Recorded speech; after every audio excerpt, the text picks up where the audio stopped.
Los oscuros tienen un plan establecido. La corporación debe mantener el nivel vibracional del planeta bajo para evitar la fuga de seres humanos y liberación del planeta prisión para seguir alimentándose de la humanidad y mantenernos presos. Otra maniobra importante para estas élites es mantener bajo mínimos el nivel de oxígeno en el planeta. ¿Pero por qué esta obsesión en mantener bajo el nivel de oxígeno? El deterioro de la salud en el ser humano va a la par con el estado ambiental del planeta. Independiente de esta situación, está claro que si cambiamos nuestros hábitos respiratorios y subimos nuestros niveles de CO2 internos a planos de 6,5% a 7,5%, fuera de obtener una salud óptima, elevaremos automáticamente nuestros niveles mentales y psíquicos de conciencia. Desde esta posición será más fácil generar los cambios esperados para mejorar la vida y la coexistencia del ser humano en este planeta. El volumen de oxígeno celular en el cuerpo es determinado por los niveles de dióxido de carbono. Todo dolor crónico, todo sufrimiento y enfermedad es causado por falta de oxígeno a nivel celular. James Casbolt dijo lo siguiente sobre la importancia del oxígeno. El RH negativo significa que el oxígeno es procesado en la sangre de manera diferente a las personas con sangre RH positivo. La cantidad de oxígeno procesado por el cuerpo hace toda la diferencia en capacidades inusuales. Esto es evidente en el Tai Chi y el yoga. Es el proceso de oxígeno en sangre lo que ayuda a desarrollar las habilidades psíquicas. Los oscuros están bajando el nivel de oxígeno para que los humanos no desarrollen estas capacidades, ya que podríamos desenmascararlos. Si solamente unos pocos desarrollan estas habilidades, pero la gran mayoría no ocurre nada, ya que la mayoría de la gente está dormida y no creerá lo que le digan quienes están activados. Otra herramienta que usan aparte de la deforestación ambiental son los chemtrails. Las fumigaciones que realizan tienen varios objetivos. Uno de ellos es evitar la lluvia en ciertos puntos del planeta para que no crezca vegetación. Lo que también están haciendo es contaminar el planeta para enfermarnos y así evitar que activemos la glándula pineal debilitándonos espiritualmente. Salvador Freixedo dice lo siguiente en su libro Defendámonos de los dioses sobre los incendios. Un último fenómeno usado por los dioses para conseguir lo que buscan en nuestro mundo. Un fenómeno que le va a extrañar al lector porque probablemente nunca sospechó que pudiese tener tal trastienda, aunque estoy seguro que en más de una ocasión habrá pensado en él con cierta angustia o, si no vive en el campo y no puede ser afectado por él, con algo de curiosidad. Me refiero a los grandes incendios forestales. Hay en este fenómeno, cuando se considera globalmente, muchas circunstancias extrañas. Fue un hecho que me sucedió unos días antes en una montaña gallega, región en la que precisamente se dan con mucha abundancia estos inexplicables incendios. Caminaba yo con dos ancianos por un bosque de pino hablando del gran peligro que hoy constituían los incendios de montes, cuando la anciana dijo espontáneamente: «Dios nos libre de una mala hada».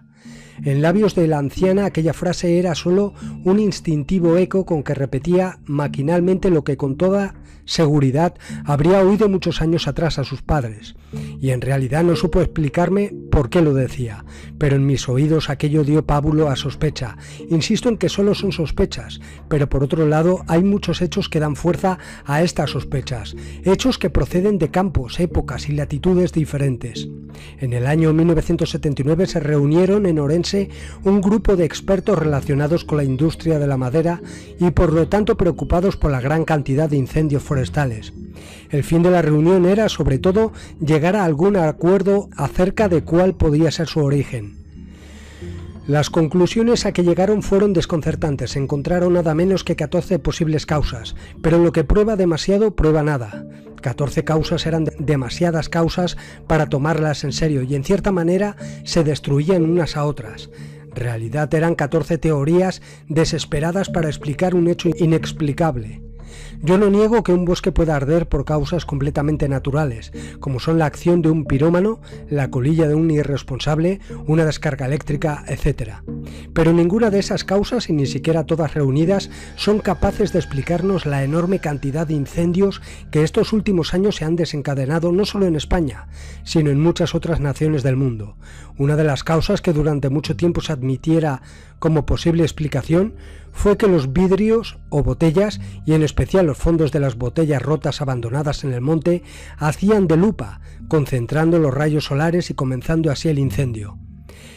Esta causa fue estudiada en los Estados Unidos de una manera especial por una universidad del oeste, en donde también se dan con mucha frecuencia estos grandes incendios inexplicables, y se halló que de unas 5.000 pruebas que se hicieron abandonando fondos de botellas en lugares en donde con cierta facilidad pudieran haber provocado un incendio, ninguna resultó en un incendio real. Si hay que reconocerle una fuerza mayor a las colillas lanzadas por irresponsables a los lados de la carretera, a los restos de hogueras de excursionistas y sobre todo a incendiarios psicópatas o a sueldo, pero ni aún así queda explicado el extraño fenómeno con toda la extensión y abundancia que ha ido alcanzando en los últimos años, y más teniendo en cuenta que algunos de estos grandes incendios han comenzado muy lejos de carreteras, en lugares a donde nunca llegan los turistas domingueros, que son los más peligrosos, y sobre todo teniendo en cuenta la circunstancia de que en muchas ocasiones los incendios han comenzado simultáneamente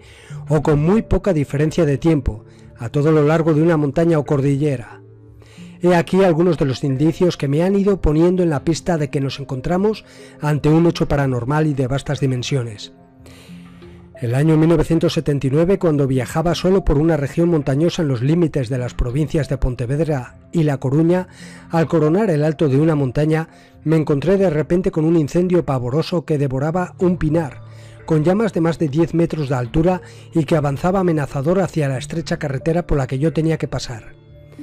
Aquella visión dantesca estaba anocheciendo, me sobrecogió, porque se daba la extraña circunstancia de que desde hacía por lo menos 10 minutos en toda aquella comarca caía una lluvia torrencial. Yo, ante el espectáculo de aquellas enormes llamas insensibles al agua que caía, paré el vehículo e intenté salir de él para convencerme de que era cierto lo que estaba viendo. Solo pude poner el pie izquierdo en tierra porque el mero intento de salir me dejó completamente empapado.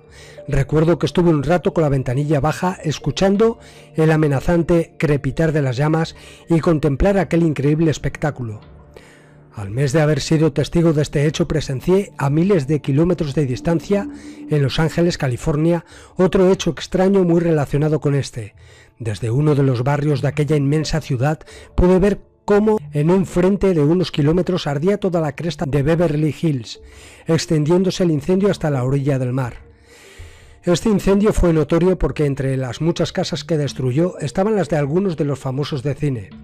Lo curioso fue que las autoridades tampoco pudieron explicar cómo había podido comenzar en tantos sitios simultáneamente y cómo se había podido propagar de una manera tan rápida. Conservo los titulares de los periódicos con las conjeturas y la extrañeza ante hecho tan destructor y tan inexplicable. Esta creencia mía no es tan rara como a primera vista pudiera parecer y tiene una enorme cantidad de antecedentes y de apoyo en el campo de la paranormalología. El hecho de producir incendios es algo con lo que a cada paso nos encontramos los que nos dedicamos a la investigación del extraño mundo de lo paranormal. En Galicia hay unos raros incendios que los campesinos llaman ameigados, es decir, causados por meigas o hadas.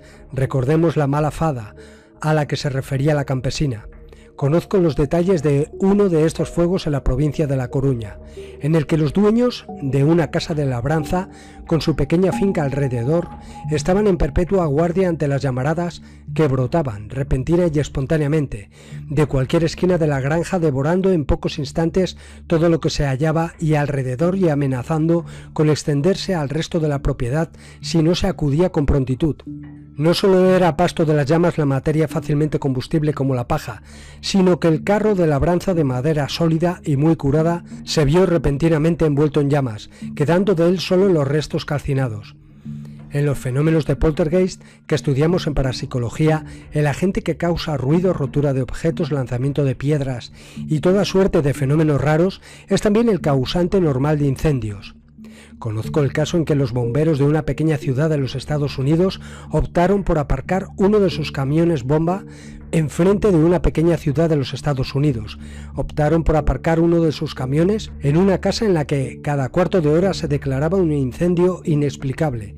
En la demonología, que no solo en la mentalidad popular, sino en toda su profunda realidad, está emparentada con todos estos extraños fenómenos, el causar fuego es algo que constantemente se le atribuye al demonio, y pongo demonio entre comillas porque no admito al demonio tal como nos lo presenta el cristianismo, es decir, algo así como un enemigo personal de Dios.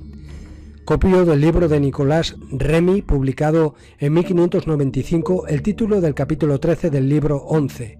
Los demonios ponen fuego a las casas y a los edificios.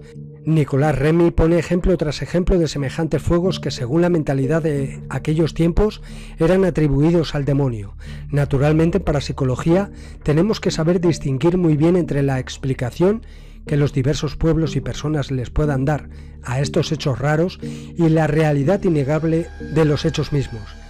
En la vida de San Juan María Vianney, un santo francés del siglo XVIII, nos encontramos con que el demonio causaba extraños y repentinos incendios en su casa, furioso porque el santo no caía en sus trampas.